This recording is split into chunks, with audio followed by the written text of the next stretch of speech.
Praise the lord. September 19వ తేదీ 2024. ఈరోజు దేవుడు బలపరచు వాక్యము, మీరేమి చేసినను అది మనుషుల నిమిత్తము కాక ప్రభు నిమిత్తమని మనస్ఫూర్తిగా చేయుడి. కొలసీలకు రాసిన పత్రిక 3వ అధ్యాయం 24వ వచనం. ప్రియమైనటువంటి దేవుని బిడ్డలారా, అనేక మంది ప్రజలు ప్రస్తుత దినాల్లో దేవుని పని చేయాలంటే, దేవుని కార్యాలు చేయాలంటే అనేక మంది విసుక్కునేటువంటి వారిగా ఉన్నారు.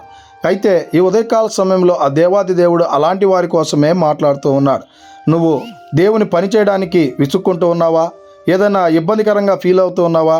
నేను ఎందుకు చేయాలి, 10 మంది ఉన్నారు కదా, నేను ఒక్కడిని చేస్తే పని అయిపోతుందా అనేటువంటి ఆలోచనలో నువ్వు ఉన్నట్లయితే అలాంటి వారి కోసమే దేవుడు మాట్లాడుతున్నాడు. కనుక మనం ఏది చేసినో ప్రభువు నిమిత్తం అని తెలుసుకొని మనస్ఫూర్తిగా మనం కార్యం చేసినట్లయితే ఆయన మనస్ఫూర్తిగా మన కార్యాలు చేసేటువంటి వాడిగా ఉన్నాడు. కనుక ఈ దిన వాక్యం ద్వారా దేవుడు బలపరచును గాక.